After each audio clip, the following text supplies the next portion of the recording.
26वीं आईनी तरमीम आइन का हिस्सा बनकर फौरी नाफिजुल अमल हो गई। आईनी तरमीम पर सदर ममलिकत आसिफ अली जरदारी के दस्तखत के बाद गैजेट नोटिफिकेशन जारी कर दिया गया। इससे पहले पार्लिमान के दोनों ऐवानों ने 26वीं आईनी तरमीम 2/3 अक्सरियत से मंजूर की। सेनेट में आईनी तरमीम के हक में 65 वोट और मुखालफत में 4 वोट आए। कौमी असम्बली में तरमीम के हक में 225 और मुखालफत में 12 वोट आए, जबकि कौमी असम्बली में वोटिंग के दौरान तहरीक इंसाफ के अरकान ने वॉकआउट किया।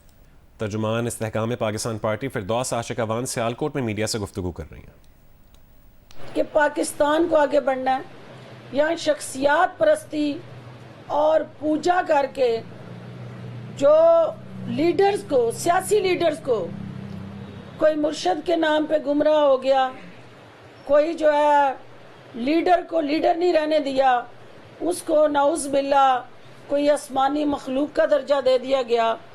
इस ज़मीन के अंदर बसने वाला, इस यहाँ हर फर्द जो है वो सियासत के अंदर हो या सियासत से बाहर हो, वो गलतियों का पुतला है। फरिश्ते आसमानों पे बसते हैं और जिन्होंने एक कैदी को फरिश्ते के रूप में इस कौम पे मुसल्लत करके ये तासुर देने की कोशिश की कि वो हर ऐब, हर गुनाह, हर गलती से पाक है, वो गुमराह ज़हन जो थे। अभी आपको लाहौर लिए चलते हैं। पीपल्स पार्टी के रहनुमा हसन मुर्तज़ा गुफ्तगू कर रहे हैं। चला कि ये खुराक की इस्लाहात चाहते हैं, ये जेल के अंदर रोटी पर के कंप्रोमाइज करके बैठे हुए हैं कि हमारी रोटी ठीक नहीं है, हम SCO नहीं होने देंगे। हमने OIC का इनकाद किया, अमेरिका को ललकारा। शहीद जुल्फ़िकार अली भुट्टो का ये जुर्म हरगिज नहीं था कि उन्होंने किसी कस्तूरी को या किसी कसूरी को कत्ल करवाया है। उनका जुर्म ये था कि वो तीसरी दुनिया का अजीम रहनुमा था। उसने अमेरिका की आंखों में आंखें डाल के बात की थी और कहा था कि मैं अपनी कौम को एटम बॉम्ब की ताकत से नवाजूंगा, मैं इस्लामी बैंक बनाऊंगा, मैं ये सरहदें खोल दूंगा। ये आज यूरोप वगैरह जो है सरहदें खोल रहे हैं। हमने तो 1974 पीपल्स पार्टी के रहनुमा की लाहौर में प्रेस कॉन्फ्रेंस जारी थी और अलसुब मंजूर होने वाली 26वीं आईनी तरमीम के बाद सबसे पहले नए चीफ जस्टिस ऑफ पाकिस्तान के तकर्रुर का मरहला दरपेश है।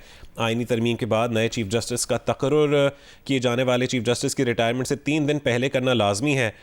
तरमीम के मुताबिक चीफ जस्टिस के तकर्रुर के लिए खुसूसी कमेटी का क़याम अमल में लाया जाएगा और पार्लिमानी कमेटी के 12 अरकान में कौमी असम्बली के 8 और सेनेट के 4 अरकान होंगे। आर्टिकल 176A की शिक 3 के तहत कमेटी नए चीफ जस्टिस का तकर्रुर अमल में लाएगी।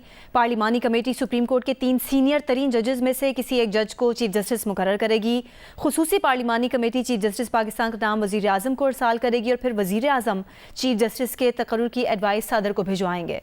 सुप्रीम कोर्ट ने 13 जनवरी के PTI इंट्रा पार्टी इलेक्शन के फैसले के खिलाफ PTI की नजरसानी दरख्वास्त खारिज कर दी है। अदालत ने अपने तहरीरी हुक्म में कहा कि 13 जनवरी के फैसले में किसी गैर कानूनी नुक्ते की निशानदही नहीं की गई। समाअत के दौरान PTI के वकील अली जफर ने कहा 26वीं आईनी तरमीम के बाद ये बेंच इंट्रा पार्टी इलेक्शन नजरसानी केस नहीं सुन सकता, जिस पर चीफ जस्टिस ने कहा कि हमें किसी तरमीम का नहीं मालूम, हमारे सामने कुछ नहीं है, हमें ना बताएं कि हम क्या सुन सकते हैं और क्या नहीं। चीफ जस्टिस ने हुक्म लिखवाना शुरू किया तो हामिद खान एडवोकेट ने कहा है कि हुक्मनामे में उनका पूरा मौक़िफ़ लिखें कि उन्होंने दलाइल क्यों नहीं दिए, लिखें कि उन्होंने इंतहाई मुतासिब जज के सामने दलाइल देने से इनकार किया। जिस पर चीफ जस्टिस काजी फैज़ ईसा ने कहा कि आपने जो कहना है टीवी पर जाकर कहने के बजाय मुंह पर कह दें। इंट्रा पार्टी इंतखाबात करवा लेते, इंट्रा पार्टी इलेक्शन से जमहूरियत आती है। जिस पर हामिद खान एडवोकेट ने कहा है कि कौन सी जमहूरियत, जमहूरियत के साथ क्या हो रहा है।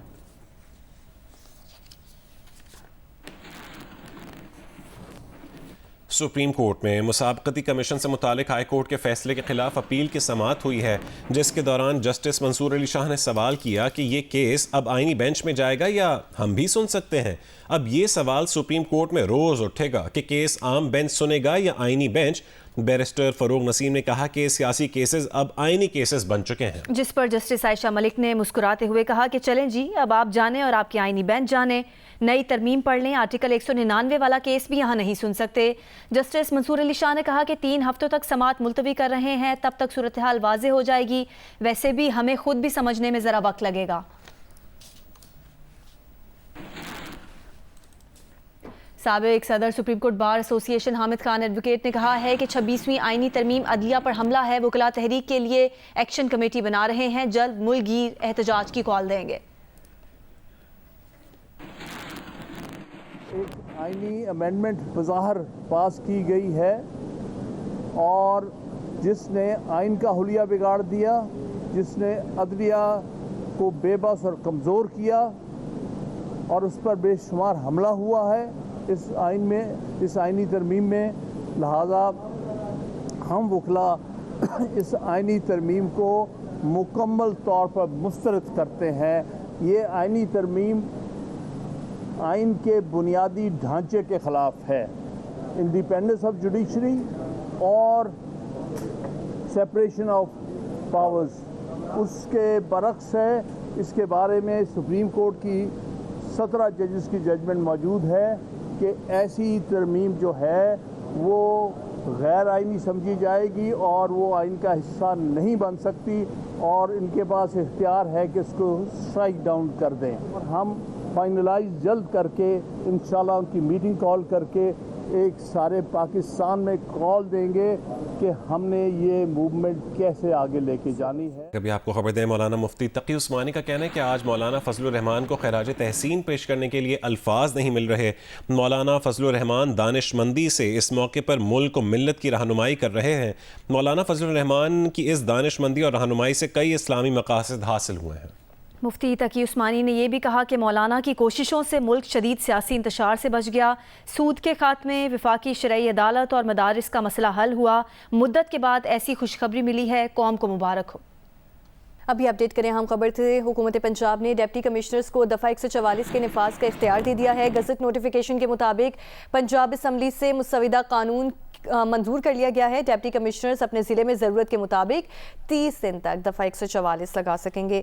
اعظم ملک ہمارے ساتھ موجود ہیں.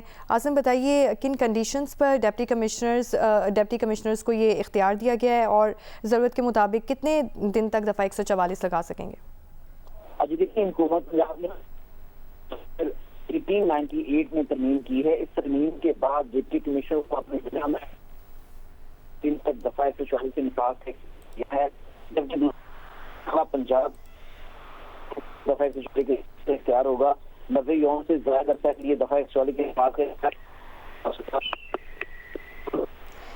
ٹھیک ہے اعظم ملک کو ہم سن نہیں پا رہے. ابھی آپ کو بتائیں کہ حکومت پنجاب نے ڈپٹی کمشنرز کو دفعہ 144 کے نفاذ کا اختیار دے دیا ہے. گزٹ نوٹیفیکیشن کے مطابق پنجاب اسمبلی سے مسودہ قانون منظور کر لیا گیا ہے. ڈپٹی کمشنرز اپنے ہی ضلع میں ضرورت کے مطابق 30 دن تک دفعہ 144 لگا سکیں گے.